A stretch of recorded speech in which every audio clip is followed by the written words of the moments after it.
दौर बदला तो ट्रांसपोर्टेशन ने जिद्दत का लबादा ओढ़ लिया। नुमाइश में सजी जदीद हैवी बाइक, मोटरसाइकिल देखने में तो आम लग रही हैं, लेकिन इन्हें एक चीज ने खास बना दिया और वो है बिजली। इतना ही नहीं, जदीद डिजाइन का रक्षा भी इलेक्ट्रिक है, जिसे घंटों नहीं बल्कि सेकंड्स में चार्ज किया जा सकता है।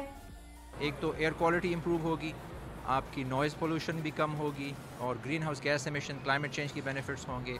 इसके अलावा जो ऑपरेटिंग कॉस्ट हैं वो भी हमारा इरादा है कि हम आधी कीमत पे ले आएँ। सोलर पैनल्स, यूपीएस और जदीद बैटरीज भी नुमाइश के शुरा की तवज्जो का मरकज बने रहे। बहुत सी न्यू टेक्नोलॉजी जो है वो देखने को मिल रही है। जैसे पाकिस्तान में क्राइसिस चल रहे हैं इस टाइम एनर्जी के, स्पेशली जो है लोड शेडिंग के पॉइंट ऑफ व्यू से यहाँ से इन्होंने एक बहुत अच्छा एनवायरनमेंट क्रिएट किया हुआ है। इट्स गुड, ऐसे होनी चाहिए एग्जीबिशंस, और इससे नॉलेज में भी इजाफा होता है और आपको नई चीज़ें आप लोग अपने घर में इम्प्लीमेंट भी करते हैं।